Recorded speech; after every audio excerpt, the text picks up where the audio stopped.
Metanoia ministries ചാനലിലേക്ക് ഏവർക്കും സ്വാഗതം. നമ്മൾ നരകത്തെക്കുറിച്ച് കഴിഞ്ഞ ക്ലാസ്സിൽ പറയുകയായിരുന്നു. ജനറലായിട്ടുള്ള നരകത്തിൻ്റെ മീനിങ് എന്താണ് എന്നൊക്കെ, ആരാണ് നരകത്തിൽ ചെല്ലേണ്ടതെന്ന്. അപ്പോഴേ അന്ന് നമ്മൾ സംസാരിച്ചപ്പോഴേ പറഞ്ഞ ഒരു കാര്യം, പിശാചിനും അവൻ്റെ ദൂതന്മാർക്കും ഒരുക്കിയിരിക്കുന്നതാണ് നരകം. പിശാചിൻ്റെ ഹിസ്റ്ററി ഒക്കെ നമ്മൾ പല പ്രാവശ്യങ്ങളായിട്ട് പറഞ്ഞ, ദൈവത്തെക്കായും ഉയരത്തിൽ സിംഹാസനം വെക്കാനായിട്ട് പോയ പിശാചിനെ ദൈവം തള്ളിയിട്ടതും എല്ലാം പറഞ്ഞാണ്. അപ്പോഴേ ഈ പിശാചിനെ എന്നേക്കുമായിട്ട് ഇടാൻ വേണ്ടി വെച്ചിരിക്കുന്ന ഒരു നരകത്തിലെ നരകയോഗ്യരായിട്ട് അനേകം ആളുകൾ വഴി വിശാലമായിരിക്കുന്ന നരകത്തിലേക്ക് യാത്ര ചെയ്തുകൊണ്ടിരിക്കുകയാണ്. ദൈവം അന്വേഷിക്കുന്ന ബുദ്ധിമാനുണ്ടോ എന്ന് കാണുവാൻ ദൈവം സ്വർഗത്തിൽ നിന്ന് നോക്കുമ്പോൾ ദൈവം കൂടുതൽ ആളിലും നരകത്തെ അന്വേഷിച്ച് അല്ലെങ്കിൽ നരകത്തിൻ്റെ വഴികൾ കൂടി ജീവിക്കുന്നവരാണ്. വെളിപ്പാടിൻ്റെ 21-ാം അധ്യായത്തിലെ പറയുന്ന ഒരു വാക്യം, 21:8 ഞാനൊന്ന് വായിച്ച് കേൾപ്പിക്കാം. അത് എല്ലാവരും ശ്രദ്ധിക്കേണ്ട ഒരു വാക്യമാണ്. എന്നാൽ ഭീരുക്കൾ, അവിശ്വാസികൾ, അറയ്ക്കപ്പെട്ടവർ, കുലപാതകന്മാർ, ദുർനടപ്പുകാർ, ക്ഷുദ്രക്കാർ, ബിംബാരാധികൾ എന്നിവർക്കും ഫോഷ്ക്ക് പറയുന്ന ഏവർക്കുമുള്ള ഓഹരി തീയും ഗന്ധവും കത്തുന്ന പൊയ്കയിലത്രേ. ഇത് രണ്ടാമത്തെ മരണം. അപ്പോൾ എന്നേക്കുമായിട്ടുള്ള ഒരു നിത്യമായിട്ടുള്ള മരണം, രണ്ടാമത്തെ മരണം എന്ന് പറഞ്ഞ് എഴുതിയിരിക്കുന്ന അവർക്ക് ഇത്രയും ഈ കാറ്റഗറിയിലുള്ള ആൾക്കാരാണ്. ഇതിനകത്ത് ആദ്യം പറയുന്ന ഒരു ഗ്രൂപ്പ് ഭീരുക്കളാണ്. ഈ ഭീരുക്കൾ എന്ന് പറഞ്ഞാൽ ഭയമില്ലാത്ത ആരുമില്ല. ആർക്കാണ് ഭയമില്ലാത്തത്? പല രീതിയിലുള്ള ഭയങ്ങൾ മനുഷ്യനുണ്ടല്ലോ. പാമ്പിനെ കണ്ടാൽ പേടിക്കുന്നവരുണ്ട്, പട്ടിയെ കണ്ടാൽ പേടിക്കുന്നവരുണ്ട്, ഒരുപാട് ഭയങ്ങൾ ഒരുപാടുണ്ട്. എന്നാൽ ഇവിടെ പറയുന്നത് എന്താണ് ഈ ഭയം എന്ന് പറയുന്നത്? സ്റ്റേജ് ഫിയർ ഉണ്ട്, ഹൈറ്റിനെ ഫിയർ ചെയ്യുന്നവരുണ്ട്. ക്രിസ്തുവിനെ ശരിക്കും മനസ്സിലാക്കിയിട്ടും സാഹചര്യങ്ങളുടെ സമ്മർദ്ദത്തിൽ വിശ്വസിക്കാതെ ക്രിസ്തുവിനെ തള്ളിപ്പറഞ്ഞവരെയാണ് ഇവിടെ ഭീരുക്കൾ എന്നുള്ള മീനിങ്ങിൽ എടുത്തിരിക്കുന്നത്. ഒന്നുകൂടെ ഞാൻ പറയാം, ക്രിസ്തുവിനെ ശരിക്കും മനസ്സിലാക്കി, ക്രിസ്തു ആരാണെന്നും കാര്യങ്ങളെല്ലാം മനസ്സിലാക്കി. എന്നാൽ സാഹചര്യങ്ങളുടെ സമ്മർദ്ദം കൊണ്ടും അല്ലെങ്കിൽ കമ്മ്യൂണിറ്റിയിലുള്ള പ്രഷർ കൊണ്ടും അവർ വിശ്വസിക്കുന്ന വിശ്വാസാചാരങ്ങൾ വ്യത്യാസമായതുകൊണ്ടും ക്രിസ്തുവിന് അങ്ങനൊരു ഭയം വന്നിട്ട് ക്രിസ്തുവിനെ തള്ളിക്കളഞ്ഞു. എന്ന് പറഞ്ഞാൽ സാഹചര്യങ്ങൾ വരുമ്പോൾ അത് മാറിപ്പോകുന്ന ഒരു കാര്യം. യഹൂദന്മാരും അങ്ങനെ തന്നെയാണ് ചെയ്തത്. യഹൂദന്മാർക്ക് ക്രിസ്തു ദൈവപുത്രനാണെന്ന് അറിയാമായിരുന്നിട്ടും അവർ മനഃപൂർവ്വം അതിൽ നിന്ന് ഒഴിഞ്ഞു മാറി. അതിനാൽ അവരെ ഭീരുക്കളുടെ ഒരു പട്ടികയിൽ പെടുത്തേണ്ട ഒരു ആവശ്യമുണ്ട്. ഭീരുക്കൾ, അതിൽ അവരുടെ ഓഹരിയാണ് തീയും ഗന്ധകവും കത്തുന്ന പൊയ്ക. അവർക്ക് ബാക്കിയുള്ള ഓഹരിയെല്ലാം എവിടെ നിന്ന് കിട്ടി? ഈ ലോകത്തിൽ നിന്ന് കിട്ടിയിട്ടുണ്ട്. ഇനിയുള്ള ഓഹരി അവർ പ്രാപിക്കേണ്ടത് ഈ നിത്യമായ നരകത്തിൽ നിന്നാണ്. ഇത് തന്നെ ഈ ഭാഗത്തിൻ്റെ ഇക്വലൻ്റായിട്ട് തന്നെ റോമർക്ക് എഴുതിയ ലേഖനം 1-ാം അധ്യായത്തിൻ്റെ, നിങ്ങൾ നോട്ട്ബുക്ക് ഉണ്ടെങ്കിൽ നിങ്ങൾ നോട്ട് ചെയ്ത് വെക്കുക. റോമർക്ക് എഴുതിയ ലേഖനം 1:29-32 വരെ, 1 കൊരിന്ത്യർ 6:9 മുതൽ 10 വരെ. ഇതെല്ലാം ഇതേ കാര്യം തന്നെ റിപ്പീറ്റ് ചെയ്ത് തന്നെ പറയാം. അവരൊന്നും സ്വർഗരാജ്യം അവകാശമാക്കുകയില്ല എന്നും അവരൊന്നും ദൈവരാജ്യത്തിൽ പ്രവേശിക്കുകയില്ല എന്നും ഇത് തന്നെ, ഈ കാര്യങ്ങൾ തന്നെ വീണ്ടും റിപ്പീറ്റ് ചെയ്ത് പറയാം. ബൈബിളിൽ ഒന്നിൽ കൂടുതൽ കാര്യങ്ങൾ ഒരേ സമയത്ത് ഒന്നിൽ കൂടുതൽ സ്ഥലങ്ങളിൽ ഇത് എഴുതിയിരിക്കുകയാണ്. ഇതെല്ലാം കാണിക്കുന്നത് എന്താണെന്ന് ചോദിച്ചാൽ, അത് വീണ്ടും കൺഫേം ചെയ്യാണ് ഇവർ നിത്യമായിട്ടുള്ള നരകത്തിന് അർഹരായിട്ടുള്ളവരാണ് എന്ന്. അവിശ്വാസികൾ, അടുത്തൊരു ഇതാണ് അവിശ്വാസികൾ എന്ന് നമ്മൾ പറയുമ്പോൾ, നേരത്തെ പറഞ്ഞു സ്വർഗവും നരകവും ഒന്നും ആരും കണ്ടിട്ടില്ല. നമുക്ക് വിശ്വസിക്കാനായിട്ട് ഭയങ്കര പ്രയാസമാണ്. മനുഷ്യർക്ക് വിശ്വസിക്കാൻ പ്രയാസമാണ്. കാരണം അവൻ്റെ തിങ്കിങ്, അവൻ്റെ ചിന്തയ്ക്ക് അതീതമായിട്ടുള്ള കാര്യങ്ങൾ, അവൻ കണ്ട് പരിചയിച്ചിരിക്കുന്ന കാര്യങ്ങളിൽ നിന്ന് വ്യത്യസ്തമായൊരു കാര്യങ്ങൾ, അല്ലെങ്കിൽ അവൻ്റെ പഞ്ചേന്ദ്രിയങ്ങൾക്ക് നിന്ന് അതീതമായിട്ടുള്ള സ്പിരിച്വൽ വേൾഡിലുള്ള കാര്യങ്ങൾ മനുഷ്യനോട് പറഞ്ഞാൽ അത് മനസ്സിലാക്കുകയും അത് പ്രതികരിക്കുകയും ചെയ്യാനായിട്ട് മനുഷ്യന് ഭയങ്കര ബുദ്ധിമുട്ടാണ്. ഒരു ഉദാഹരണം തന്നെ ഞാൻ പറയാം, എക്സാമ്പിൾ പറയാം. ഇസ്രായേൽ മക്കളുടെ എക്സാമ്പിളിൽ തന്നെ എടുക്കാം. അവർ അവിടെ പറഞ്ഞു, മന്ന, ദൈവം ആകാശത്തു നിന്ന് കൊടുത്ത മന്ന ഭക്ഷണം കൊടുത്തു മരുഭൂമിയിൽ. അവരോട് പറഞ്ഞു, അന്നേക്കുള്ളത് മാത്രമേ നിങ്ങൾ പറക്കാവൂ എന്ന് പറഞ്ഞു. എന്നാൽ അവരെന്ത് ചെയ്തു? ചിലർ നാളത്തേക്ക് വീണ്ടും പോകണ്ടല്ലോ എന്ന് വിചാരിച്ച് ചിലത് പെറുക്കി വെച്ചു കഴിഞ്ഞപ്പോഴെന്താ അത് പുഴുവരിച്ചു പോയി. എന്നാൽ പറയുന്നതിന് ഉപരിയായിട്ട് അവർക്കൊരു വിശ്വാസമില്ലായിരുന്നു. ദൈവം അതുപോലെ പറഞ്ഞിട്ടില്ലേ, 6-ാം ദിവസത്തിൽ നിങ്ങൾ ഇരട്ടി പറക്കണം, പിറ്റേ ദിവസം ശബത്താണ്, അന്ന് നിങ്ങൾ ശബത്തായിരിക്കണം. അന്ന് പിറക്കുന്നൊന്നും പുഴുവൊന്നും ആയതുമില്ല നെക്സ്റ്റ് ഡേയിൽ. എന്നാൽ ദൈവം പറയുന്ന ആദ്യം എന്താണ്? പുഴുവായി. അന്നേരം 6-ാം ദിവസം എന്താ, ഇനി നാളെ ഇത് പുഴുവായി പോകുമല്ലോ എന്ന് വെച്ചിട്ട് അത് പറക്കാതിരിക്കണം. പറക്കാതിരുന്നു കഴിഞ്ഞാൽ അവർ പട്ടിണിയായി പോകും. അന്നേരം ദൈവം പറഞ്ഞതനുസരിക്കുന്ന, അന്നേരം അതെന്താ ലോജിക്കായിട്ട് നിങ്ങൾ നോക്കുമ്പോൾ ഒരു ദിവസം പുഴുവായി പോയി, പിറ്റേ ദിവസം എന്തുകൊണ്ട് പുഴുവായില്ല? അത് ദൈവത്തിൻ്റെ കമാൻഡായിരുന്നു, ദൈവത്തിൻ്റെ വചനത്തിലുള്ള കാര്യമായിരുന്നു, ദൈവം പറഞ്ഞ കാര്യമാണ്. ദൈവം പറഞ്ഞാൽ അതുപോലെ നടക്കും. അത് ഞാനൊരു എക്സാമ്പിൾ കോട്ട് ചെയ്ത് പറഞ്ഞു എന്ന് മാത്രമേ ഉള്ളൂ. മനുഷ്യന് പല കാര്യങ്ങളും വിശ്വസിക്കാനായിട്ട് ഭയങ്കര ബുദ്ധിമുട്ടാണ്. അവൻ വിശ്വസിക്കുന്നതിന് മുമ്പ് അവൻ്റെ മനസ്സാക്ഷി, അവൻ്റെ ചിന്ത, അവൻ്റെ ലോജിക്കൽ കൺക്ലൂഷനിലൊക്കെ പലതും കൊണ്ടുപോയിട്ടാണ് അവൻ ചിന്തിക്കുന്നത്. എന്നാൽ ഇവിടെ അതുപോലെയാണ്. അവിശ്വാസി എന്ന് പറയുന്നത് പല കാര്യങ്ങളും കാണാതെ വിശ്വസിച്ചവർ ഭാഗ്യവാന്മാർ. തോമസിനെ കുറിച്ച് പറഞ്ഞതും ആ രീതിയിലാണ്. യേശുക്രിസ്തു ഉയർത്തെഴുന്നേറ്റ് വന്നു കഴിഞ്ഞപ്പം ഞാൻ അവൻ്റെ വിലാപ്പുറത്ത് കൈയിട്ടല്ലാതെ ഞാൻ വിശ്വസിക്കുകയില്ല എന്ന് പറഞ്ഞു. യേശുക്രിസ്തു ഉയർത്തെഴുന്നേറ്റ് വന്നപ്പോൾ ശിഷ്യന്മാർ പറഞ്ഞു, നേരത്തെ തിരുവെഴുത്തിൽ പറഞ്ഞിരിക്കുന്ന കാര്യങ്ങൾ എല്ലാം ഫുൾഫിൽ ചെയ്യേണ്ടതാണ്, അത് തിരുവെഴുത്തവൻ പഠിച്ചിട്ടുണ്ട്, അവൻ അറിയാം. എന്നാൽ ശിഷ്യന്മാർ പറഞ്ഞു, പലർക്കും പ്രത്യക്ഷമായ കാര്യമൊക്കെ പറഞ്ഞിട്ട് ഞാനത് വിശ്വസിക്കുകയില്ല എന്ന് പറഞ്ഞു, കാണാതെ വിശ്വസിക്കുകയില്ല.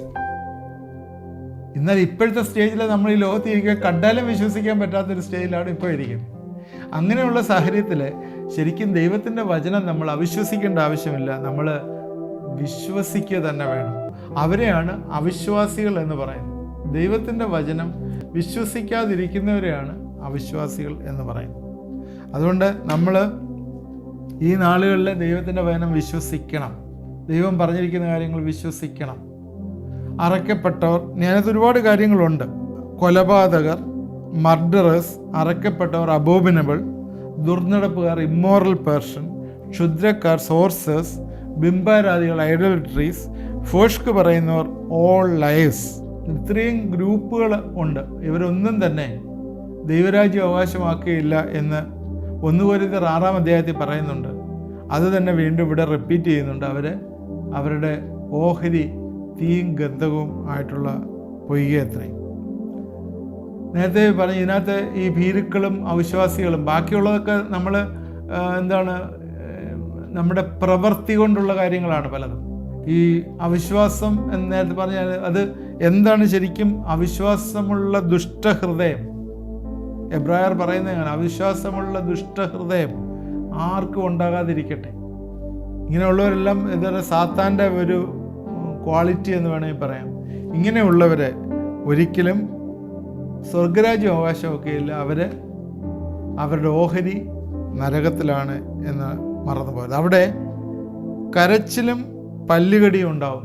മത്തായിയുടെ സുവിശേഷം 8-ാം അധ്യായത്തിൽ ഒരു സെഞ്ചൂറിയൻ്റെ കാര്യം പറയുന്നുണ്ട്, ശതാധിപൻ്റെ കാര്യം പറയുന്നുണ്ട്. ആ ശതാധിപൻ്റെ വിശ്വാസം, നീ എൻ്റെ പുരയ്ക്കകത്ത് വരുവാൻ യോഗ്യനല്ല, ഒരു വാക്ക് കൽപ്പിച്ചാൽ മാത്രം മതി, എൻ്റെ ബാല്യക്കാരന് സൗഖ്യം വരും എന്ന് പറഞ്ഞ് യേശുക്രിസ്തു അവൻ്റെ വിശ്വാസം കണ്ടതിന് ശേഷം അവനോട് പറയുന്ന വാക്യങ്ങളാണ്, കിഴക്ക് നിന്നും പടിഞ്ഞാറ് നിന്നും അനേകർ അബ്രാഹാമിനോടും ഇസാക്കിനോടും യാക്കോബിനോടും കൂടെ സ്വർഗരാജ്യത്തിൽ പന്തിക്കിരിക്കും. രാജ്യത്തിൻ്റെ പുത്രന്മാരോ ഏറ്റവും പുറത്തുള്ള ഇരുളിലേക്ക് തള്ളിക്കളയും. അവിടെ കരച്ചിലും പല്ലുകടിയും ഉണ്ടാവും എന്ന് ഞാൻ നിങ്ങളോട് പറയുന്നു. രാജ്യത്തിൻ്റെ പുത്രന്മാർ, ചിൽഡ്രൻ ഓഫ് കിങ്ഡം, ശതാധിപനായിട്ട് പുറത്ത് നിന്ന് എന്ന് പറഞ്ഞാൽ ജെൻഡയിലായിട്ടുള്ളവർ കർത്താവിനെ അറിയാനായിട്ട് ഇടവന്നിട്ട് കർത്താവിനെ വിശ്വസിച്ചിട്ട് ദൈവരാജ്യം പങ്കിടുമ്പോൾ തിരഞ്ഞെടുക്കപ്പെട്ട ഇസ്രായേൽ ജനത നരകത്തിലേക്ക് പോകുന്ന അവസ്ഥ അവിടെ യേശുക്രിസ്തു പറയുകയാണ്. അവിടെ കരച്ചിലും പല്ലുകടിയും ഉണ്ടാവും എന്ന് പറയുന്നു. അപ്പോഴിങ്ങനെയുള്ളവർ നരകത്തിലേക്ക് പോകും എന്ന് നമ്മൾ ഓർക്കുക. അതുകൊണ്ട് നരകത്തിൻ്റെ അവസ്ഥ നമുക്കുണ്ടാകാതിരിക്കാൻ നമ്മളെ തന്നെ ശ്രദ്ധിക്കുക. നരകത്തിൻ്റെ പേരുകളും സ്ഥാനവും നമുക്ക് ഇനി അതിനെക്കുറിച്ച് ചിന്തിക്കാം. ഒന്ന്, ബൈബിളിലെ പറയുന്ന കത്തുന്ന ഗന്ധക നദി എന്നുള്ളൊരു ലേക്ക് ഓഫ് സൾഫർ എന്നുള്ളൊരു മീനിങ്ങിൽ നരകത്തെക്കുറിച്ച് പറഞ്ഞിട്ടുണ്ട്. കൂടുതലും വെളിപ്പാട് പുസ്തകത്തിൽ നിന്നുള്ള ഭാഗങ്ങളിലാണ് ഇത് കാണുന്നത്. വെളിപ്പാട് 14:10 ദൈവകോപത്തിൻ്റെ പാത്രത്തിൽ കലർപ്പില്ലാതെ പകർന്നിരിക്കുന്ന ദൈവക്രോധ മദ്യം കുടിക്കേണ്ടി വരും. വിശുദ്ധ ദൂതന്മാർക്കും കുഞ്ഞാടിനും മുമ്പാകെ അഗ്നി ഗന്ധകങ്ങളിൽ ദണ്ഡനം അനുഭവിക്കും. Tormented with fire and brimstone എന്നാണ് ഇംഗ്ലീഷിൽ എഴുതിയിരിക്കുന്നത്. മൃഗത്തിൻ്റെ മുദ്രയേൽക്കുന്നവരും മൃഗത്തെ നമസ്കരിക്കുന്നവർക്കുമുള്ള ആൻറ്റിക്രൈസ്റ്റിൻ്റെ ഭരണകാലത്തുള്ള ഒരു റിവാർഡാണ് ഈ പറഞ്ഞത് അഗ്നി ഗന്ധകങ്ങളിലുള്ള ദണ്ഡനം. ഇതുപോലെ തന്നെ വെളിപ്പാട് പുസ്തകം 19:20 എഴുതിയിട്ടുണ്ട്. മൃഗത്തെയും അതിൻ്റെ മുമ്പാകത്തെ ചെയ്ത അടയാളങ്ങളാൽ മനുഷ്യരെ ചതിച്ച മൃഗത്തിൻ്റെ മുദ്ര ഏൽപ്പിക്കുകയും അതിൻ്റെ പ്രതിമയെ നമസ്കരിപ്പിക്കുകയും ചെയ്യുന്ന കള്ളപ്രവാചകനെയും പിടിച്ചുകെട്ടി ഇരുവരെയും ഗന്ധകം കത്തുന്ന തീപ്പൊയ്കയിൽ ജീവനോട് തള്ളിക്കളഞ്ഞു. നേരത്തെ നമ്മൾ വായിച്ച വാക്യമാണ് 21:8. അതിനകത്തും ഇങ്ങനെയാണ് പറയുന്നത്, എല്ലാവർക്കും ഉള്ള ഇവരുടെ ഓഹരി തീയും ഗന്ധവും കത്തുന്ന പൊയ്കയത്ര. പഴയ നിയമത്തിലോട്ട് നമ്മൾ മാറി നോക്കുമ്പോൾ പഴയ നിയമത്തിലും ഇത് ഇങ്ങനെ പറയുന്ന ഭാഗങ്ങളുണ്ട്. യെശയ്യാപ്രവചനം 30:33 പണ്ട് തന്നെ ഒരു ദഹനസ്ഥലം ഒരുക്കിയിട്ടുണ്ടല്ലോ, അത് രാജാവിനായിട്ട് ഒരുക്കിയിരിക്കുന്നു. അവൻ എൻ്റെ ആഴവും വിശാലവും ആക്കിയിരിക്കുന്നു. എൻ്റെ ചിതയിൽ വളരെ തീയും വിറകുമുണ്ട്. യഹോവയുടെ ശ്വാസം ഒരു ഗന്ധക നദി പോലെ അതിനെ കത്തിക്കും. യഹോവയുടെ ശ്വാസം ഒരു ഗന്ധക നദി പോലെ കത്തിക്കും. പഴയ നിയമത്തിൽ നിന്ന് പറയുന്ന ഭാഗമാണ്. സങ്കീർത്തനം 11:6 ദുഷ്ടന്മാരുടെ മേൽ അവൻ കണികളെ വർഷിക്കും. തീയും ഗന്ധകവും ഉഷ്ണക്കാറ്റും അവരുടെ പാനപാത്രത്തിലെ ഓഹരിയായിരിക്കും. തീയും ഗന്ധകവും ഉഷ്ണക്കാറ്റും. ഇതൊരു ലേക്ക് ഓഫ് ഫയർ എന്ന് പറഞ്ഞ രീതിയിൽ നമുക്കിതിനെ കാണേണ്ട ആവശ്യമുണ്ട്. Lake of fire.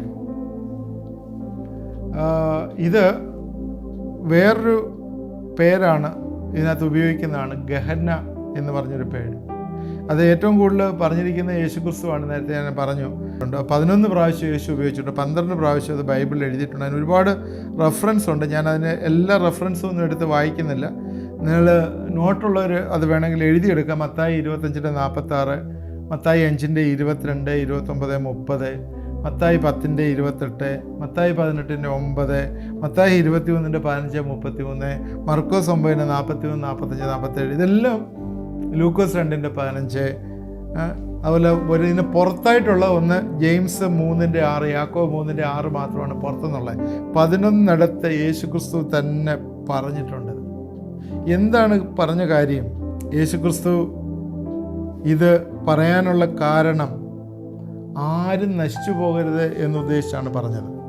അപ്പോൾ നരകത്തിൻ്റെ പേരും സ്ഥാനവും നമ്മൾ പറയുന്നതിൻ്റെ ഒന്നാമത് പറഞ്ഞ കത്തുന്ന ഗന്ധക നദി, രണ്ടാമത് നമ്മൾ പറഞ്ഞ തീയും ഗന്ധകവും കത്തുന്ന തീപ്പൊയ്ക, ഗഹന എന്ന് പറയുന്ന ഭാഗമാണ്. യോഹന്നാൻ 3:16 നമുക്കെല്ലാവർക്കും അറിയാവുന്നതാണ്. ആരും നശിച്ചു പോകാതെ നിത്യജീവൻ പ്രാപിക്കേണ്ടതിന് ദൈവം അവനെ നൽകുവാൻ തക്കവണ്ണം ലോകത്തെ സ്നേഹിച്ചു. മത്തായി 9:17 പറയുന്നത് പുതുവീഞ്ഞ് പഴയ തുരുത്തിയിൽ ആരും പകർന്നു വെക്കുകയില്ല. പഴയ എന്ന് വെച്ചാൽ അത് നശിച്ചു പോകും, തുരുത്തി കൂടി പൊട്ടിപ്പോവും. ഒറിജിനൽ പർപ്പസിൽ നിന്ന് മാറിപ്പോകുന്നതിൻ്റെ ഒരു എക്സാമ്പിളായി പറയുന്നത്. നമ്മളെ ദൈവം ക്രിയേറ്റ് ചെയ്ത് ഈ ലോകത്തിലാക്കിയിരിക്കുന്ന കർത്താവിൻ്റെ സ്നേഹത്തിൽ കൂടി ദൈവം നമ്മളെ സ്നേഹിക്കുന്നു എന്ന് മനസ്സിലാക്കുകയും ദൈവത്തിൽ നമ്മളായിത്തീരുകയും ചെയ്യുകയാണ്. യേശുക്രിസ്തു പഠിപ്പിച്ച 2 കൽപ്പനകൾ, പ്രധാനപ്പെട്ട കൽപ്പന അതാണല്ലോ. നിൻ്റെ ദൈവമായ കർത്താവിനെ പൂർണ്ണ സ്നേഹത്തോടും പൂർണ്ണ ആത്മാവോടും പൂർണ്ണ മനസ്സോടും കൂടെ സ്നേഹിക്കണം. നിൻ്റെ കൂട്ടുകാരനെ, നിൻ്റെ അയൽക്കാരനെ നിന്നെ പോലെ സ്നേഹിക്കണം. അപ്പോൾ ഈ 2 കൽപ്പനകളിലെ പ്രവാചകന്മാർ ന്യായപ്രമാണം എല്ലാം അടങ്ങിയിരിക്കുകയാണ്. അങ്ങനെ യേശു പഠിപ്പിച്ച കാര്യം എന്താണ്? നമ്മളെ വീണ്ടെടുത്ത് ദൈവത്തിൻ്റെ മക്കളാക്കി വെക്കാനായിട്ടാണ് അത് പഠിപ്പിച്ചത്. എന്നാൽ അതിൽ നിന്ന് വ്യതിരിച്ച് ആ ഒറിജിനൽ പർപ്പസിൽ നിന്ന് പോയി കഴിഞ്ഞാൽ എന്താ സംഭവിക്കുന്നത്? നമ്മുടെ ജീവിതം തന്നെ എന്നേക്കും ഇല്ലായിപ്പോയി. അത് പുതിയ വീഞ്ഞ് പുതിയ തുരുത്തിയിൽ തന്നെ വെക്കണം എന്ന് പറഞ്ഞാൽ നമ്മുടെ ജീവിതം ഒരു റിഫോംഡായിട്ട് അല്ലെങ്കിൽ ന്യൂ ക്രിയേഷനായിട്ടുള്ളൊരു ജീവിതമായിരിക്കണം നമുക്കുള്ളത്. അല്ലാതെ പണ്ടത്തെ കുറേ ട്രഡീഷൻസും പണ്ട് കുറേ കാര്യങ്ങൾ നമ്മൾ പഠിച്ചു വെച്ചിട്ടുണ്ട്, അതിനകത്തു നിന്നൊരു പൊത്തുപൊരുത്തം പോലെ എന്തെങ്കിലുമൊക്കെ ആക്കി കൂട്ടി കർത്താവിൻ്റെ സ്നേഹം എന്നെ ഉണ്ട്, കർത്താവിനെ ഞാൻ പ്രാർത്ഥിക്കുന്നുണ്ട്, വിശ്വസിക്കുന്നുണ്ടെന്ന് പറഞ്ഞ് അവിശ്വാസികളുടെ പട്ടികയിലും വിശ്വാസികളുടെ പട്ടികയിലും രണ്ടുമായിത്തീരുന്ന രീതിയിലുള്ള ഒരു ജീവിതമല്ല. നേരത്തെ പറഞ്ഞു, ഭീരുക്കൾ എന്ന് പറഞ്ഞാൽ സാഹചര്യം വരുമ്പോൾ തള്ളിപ്പറയുന്നവർ, അതാണ് ഭീരുക്കൾ. അവിശ്വാസികൾ, വിശ്വാസമില്ലാത്തൊരു ഹൃദയം. ദൈവം തന്ന ഇത്രയും പ്രോമിസസ് നമുക്ക് തന്നിട്ടുണ്ട്, ദൈവം തന്ന ഇത്രയും കാര്യങ്ങൾ, കൽപ്പനകൾ തന്നിട്ടുണ്ട്, നടത്താനായിട്ടുള്ള എല്ലാ കാര്യങ്ങളും തന്നിട്ടുണ്ട്. ഇസ്രായേൽ മക്കളെ പറഞ്ഞ പോലെ ഞാൻ കണ്ടത് മാത്രമേ വിശ്വസിക്കുകയുള്ളൂ എന്ന് ചിന്തിച്ച് വിശ്വാസിയായിട്ട് ജീവിക്കുന്ന അനുഭവങ്ങൾ, അതിൽ നിന്ന് മാറി പുതിയൊരു ജീവിത സ്റ്റൈല്, പുതിയൊരു ദൈവത്തിൻ്റെ ഒറിജിനൽ പർപ്പസിൽ ജീവിക്കാനായിട്ടാണ് ദൈവം നമ്മളെക്കുറിച്ച് ആഗ്രഹിക്കുന്നത്. അതുകൊണ്ട് നമുക്ക് തുടർന്ന് ഇതിനെക്കുറിച്ച് ചിന്തിക്കാം. എൻ്റെ സമയം ഇവിടെ അവസാനിച്ചു. അതുകൊണ്ട് ഞാൻ ഷോർട്ടായിട്ട് പറയുന്ന കാര്യം എന്ന് വെച്ചാൽ, ഇത് ഒരുപാട് സമയമെടുത്ത് ഇത് വാച്ച് ചെയ്യുമ്പോൾ ഒരുപാട് സമയം നിങ്ങൾക്ക് ആകും. അതുകൊണ്ടാണ് ഷോർട്ടാക്കി പറയുന്നത്. ഒരു കാര്യമെങ്കിലും ഓർത്തിരുന്നാൽ അത്രയും നല്ലതാണല്ലോ. നമ്മൾ ഒരിക്കലും തന്നെ നേരത്തെ നമ്മളിവിടെ സംസാരിച്ചതുപോലെ വെളിപ്പാട് പുസ്തകം 21:8 പറയുന്ന ആ ഒരു ലിസ്റ്റിൽ നമ്മളായിത്തീരാതെ നമ്മൾ യേശുക്രിസ്തു എന്ന ആ ഡോറിൽ കൂടി തന്നെ നമ്മൾ കയറുകയും ജീവിക്കുകയും പ്രവർത്തിക്കുകയും ചെയ്യണം. അതാണ് നമുക്ക്. അല്ലെങ്കിൽ എന്തായിത്തീരും? നമ്മൾ ഈ പറഞ്ഞ പോലെ സൾഫർ കത്തുന്ന, ഗന്ധകം കത്തുന്ന ഗന്ധക നദിയിലോ അല്ലെങ്കിൽ തീയും ഗന്ധവും കത്തുന്ന തീപ്പഴുകയിലോ ലേക്ക് ഓഫ് ഫയറിലോ ഒക്കെ നമ്മളായിത്തീരും. അങ്ങനെ ആകാതിരിപ്പാൻ ദൈവം നമ്മളെ സഹായിക്കട്ടെ എന്ന് പ്രാർത്ഥിക്കുന്നു. നമുക്ക് പ്രാർത്ഥിക്കാം. അതിന് മുമ്പ് ഞാൻ നിങ്ങളോട് പറയുന്ന ഇത് ചില വിശ്വാസ തത്വങ്ങളാണ് ബൈബിളിലുള്ളത്.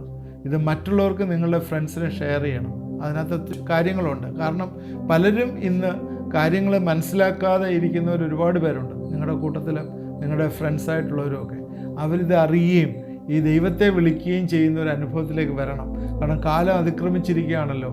യേശുക്രിസ്തുവിൻ്റെ വരവ് ആസന്നമായി.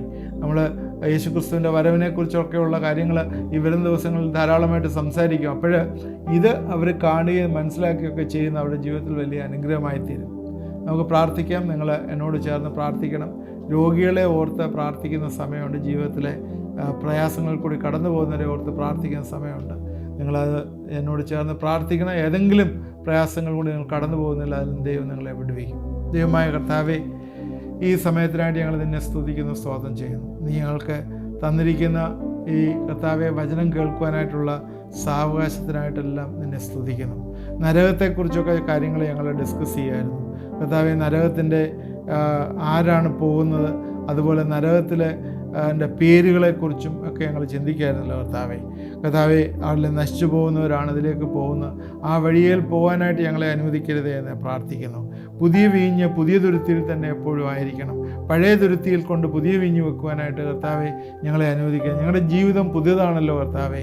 അത് വീണ്ടും ആ പഴയ തുരുത്തിയിലെ കോംപ്രമൈസിനെ കൊണ്ട് കൊടുക്കുവാനായിട്ട് ഒരിക്കലും അനുവദിക്കരുതേ എന്ന് പ്രാർത്ഥിക്കുന്നു ദൈവമേ. അതിനാൽ ദൈവമേ, ഈ ദിവസങ്ങളിൽ ഞങ്ങൾ ഇതിനെക്കുറിച്ച് ധ്യാനിക്കുമ്പോൾ ഞങ്ങൾ കൂടുതലായിട്ടുള്ള വലിയ ചിന്തകൾ, ഉയരത്തിലുള്ള ചിന്തകൾ തരണമേ. ഭീരുക്കളായിരിക്കുവാനായിട്ടോ അവിശ്വാസികളായിട്ട് ഇരിക്കുവാനായിട്ടോ അല്ല, ദുർനടപ്പ് ചെയ്ത് ഈ ലോകത്തിലെ പ്രവർത്തികളിലെ മോഹത്തിലെ അടിമപ്പെട്ട് പിശാചിൻ്റെ പ്രവർത്തനങ്ങളിലായി തീരുവാനായിട്ടല്ല, ദൈവിക പ്രമാണം അനുസരിച്ച് ജീവിക്കുന്നവരായിരിക്കാനായിട്ട് കർത്താവേ, നീ ഞങ്ങളെ തന്നെ നിൻ്റെ കരങ്ങളിലേക്ക് സമർപ്പിച്ച് പ്രാർത്ഥിക്കുന്നു. പ്രത്യേകിച്ച് രോഗികളായിരിക്കുന്നവരെ ഓർത്ത് ഞങ്ങളെ പ്രാർത്ഥിക്കുന്നു. പ്രത്യേകിച്ച് കുഞ്ഞുങ്ങൾ കർത്താവെ ഇല്ലാതെ പ്രാർത്ഥിക്കുന്ന കുറേ വ്യക്തികളെ കാണിച്ചു തരുന്നല്ലോ കർത്താവെ. അനേകം മാരേജൊക്കെ കഴിഞ്ഞ് അനേകം വർഷങ്ങളായി കുഞ്ഞുങ്ങളില്ലാതെ ഇരിക്കുന്നവർ ഈ സമയത്തെ നിങ്ങൾ ഈ സ്ക്രീനിലേക്ക് കൈനീട്ടി എന്നോട് ചേർന്ന് പ്രാർത്ഥിക്കുമോ? തീർച്ചയായും ദൈവം നിങ്ങൾക്ക് വലിയൊരു കൃപ, ഒരു വലിയൊരു മിറക്കിൾ നിങ്ങളുടെ ജീവിതത്തിൽ ഉണ്ടാകാനായിട്ട് ദൈവം ഇടവരുത്തും. ആ വിശ്വാസത്തോടെയുള്ള പ്രാർത്ഥന ദൈവം കേൾക്കും. നിങ്ങളുടെ ഏതൊക്കെ സിറ്റുവേഷനായാലും ആ ഗർഭപാത്രം തുറന്ന് ദൈവത്തിൻ്റെ വലിയ വീര്യപ്രവൃത്തി അതിൽ കൂടി നടക്കുവാനായിട്ട് ദൈവം സഹായിക്കും. ഈ സ്ക്രീനിലേക്ക് കൈനീട്ടി വിശ്വാസത്തോടെ ഏറ്റെടുത്ത് പ്രാർത്ഥിക്കുന്നതിലെ വലിയൊരു വിടുതൽ ഈ ദിവസം നിങ്ങൾക്ക് വരും.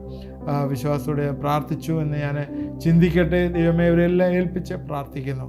കർത്താവേ, നിൻ്റെ വലിയൊരു ക്രിയേറ്റീവ് മിറക്കിൾ അവരുടെ ജീവിതത്തിൽ ഉണ്ടാകുവാനായിട്ട് നീ ഈ ദിവസങ്ങൾ സഹായിക്കേണ്ടവരുത്തുകയും ചെയ്യണമേ. പ്രാർത്ഥന കേട്ടവർക്ക് സ്തോത്രം. യേശുക്രിസ്തുവിൻ്റെ നാമത്തിൽ പ്രാർത്ഥിക്കുന്നു, കേൾക്കുമാറാണമേ. ആമേൻ.